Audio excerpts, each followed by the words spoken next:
G'day and welcome to another report card, 2022 report card, and we're moving along now.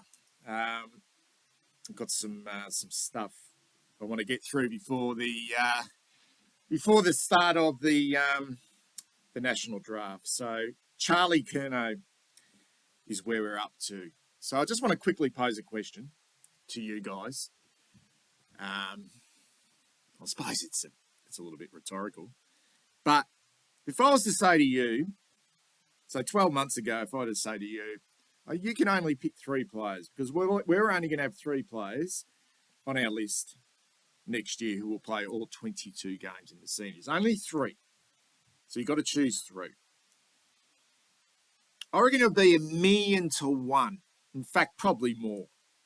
That anyone would include Doherty, Charlie Curnow, and highly, highly, highly unlikely that Zach Fisher would get the nod either. But to have the 3 of them together, the trifecta, I still shake my head at that. And I know there's surprises. Seasons bring up surprises. But I think that is somewhat undersold. Does it really mean anything in the context of 222 and the fact that we didn't play finals football and it's a team game? Probably, but I think moving forward it is significant. There are 3 players, particularly Charlie and Doc, that we could ill afford to lose from the football club and how important they are to us. And to see also Zach Fisher come of age as well, I don't know. It just feels very important. Very important. 25 years of age, Charlie. 84 games now. He's put some football together, considering the amount of time he spent on the sidelines. But he should get his 100th next year. He should, if it all pans out. 22 games this year. Game span 6, 21, 20. And then 216, 17, 218, he had that knee injury halfway through the year against Fremantle over in the West where he went down. And it was just setback after setback. Didn't play at all in 2019. What was it, 2020? Didn't play at all. And then he didn't play any football for most of 2021, and then they brought him back for those last 4 games, which, I don't know, it just feels a little bit significant, those last 4 games. He was nowhere near his best. Nowhere near. In fact, he looked the shadow of the player he was, the excitement machine. But, no, was it symbolic? It feels like it was. We were all a little bit worried, and even going into that pre-season. But there were reports. I went to a couple of training sessions. He was flying. He was jumping. But there was still a sense of anxiety with Charlie as the season approached and coming into round 1. Key forward, I think he's more than just a key forward. He's very, very damaging at ground level. And this is what I think, I don't know, you get a little bit excited if the mind wanders a little bit if TDK could pull his finger out, or if he is a player in our front half, if he can make an impact and he can start to clunk a few. And it's probably a little bit doubtful now.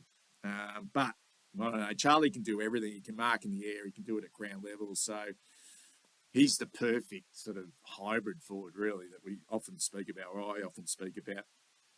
But at the moment, he is a key. He plays as a key with Harry. Contract status, huge 6-year deal signed on the 18th of August. He'll be 31 when he comes out of contract in 2029. That feels like as I've mentioned before with some players, it feels like a bit of a life sentence for Charlie at Princes Park. But it's great. It's great to have him. Pick 12, thank fuck he was a bit of a naughty boy. Not too naughty, but yeah, he did something which he probably wasn't overly proud with just before the national draft, and he slipped. He slipped to us at pick 12. Yeah, great. Bad luck for the other clubs. Season snapshot. Mention those 4 games at the back end of 221. Had the really good preseason and then played all 22 games and never missed a beat. So much so that as this year progressed, I don't know about you, but I almost felt like I just forgot about all the issues he had with that knee. Just completely forgot about it. It was playing with the same athleticism that he showed pre-injury. It probably more, probably better. Incredible. When someone wins the Coleman Medal and kicks 60 plus goals, it's a big year. So you'd expect that their statistics across the course of the season would be pretty bloody impressive. So he's elite in marks inside 50, goals 2.99, so nearly 3 goals a game. Score involvement 7.2, contested marks and marks on the lead both elite. So we can do it in the air, and he can also do it on the lead. I think he reads the ball a hell of a lot better off the boot than what Harry does. He just has this knack of finding some space. He's good in both aspects. Above average in ground ball gets, which makes him extremely dangerous when the ball hits the deck. Great agility, goal assists, and also tackles inside 50. Average in goal accuracy. It's been a lot's been spoken about that since the end of the season. Is that more calmness or yips? I think they're issues that a lot of key forwards face throughout their career. I don't think he's a bad kick, but the round of the bodies, I don't know. It doesn't sit comfortably with a lot of us. But you know, what will be with that. But it was costly. It was costly at times. Below average in pressure acts. A little bit all duck, no dinner at times. I'm not saying he hasn't got the capabilities of working hard, but there are periods of time in games where the likes of Harry and Charlie are being well held. So what are they doing? What are they doing when they haven't got the ball, or when the ball hits the ground? Can they get involved in regards to those pressure acts? Best game. I'm going to start with his worst game, actually, because I think it's significant because he had that really good preseason. We weren't expecting him to come out in round one against the Tigers and, break the game open, kick a handful and, take 3 or 4 big marks. But he was quiet that night. He was bloody terrible, actually. He just couldn't get into it. I think he had Grimes. I'm pretty sure the Grimes play, but he probably had Grimes. Always does a pretty good job. But he was just quiet. And I just remember saying in my review of that game afterwards that he wouldn't want to put too many more of those games together in a row at the start of the season because, coming off, what he'd sort of experienced in the challenges, there'd be a train of thought that if he played too many of those, that he might need a run in the twos just to find the pace of the game. But with just like that, following week, he just exploded against the Western Bulldogs. He kicked 5 goals. It was like he stepped back in time and it just all clicked. It all clicked. And then he just got on a bit of a roll. Sydney on a Friday night was a great game. 6 goals. He was far too good for the McCartans. I think he was on Tom McCartan, the younger one. But I think statistically his best game was against Adelaide. Probably inferior competition.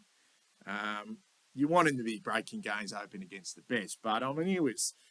in the year he's coming back from a really serious injury, 21 disposals, 6 goals, 4 contested marks. They couldn't stop him. And I don't know. I just think strengths for Charlie. He's got so many. X factor, game changer, impact in a short period of time. Excitement. He's got this ability to not only excite his teammates and almost excite himself.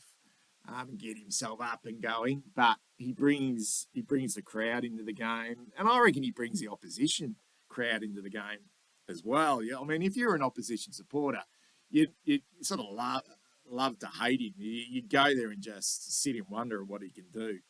Um, but you just think, fuck, here we go. You got Charlie Curnow on a bit of a run here.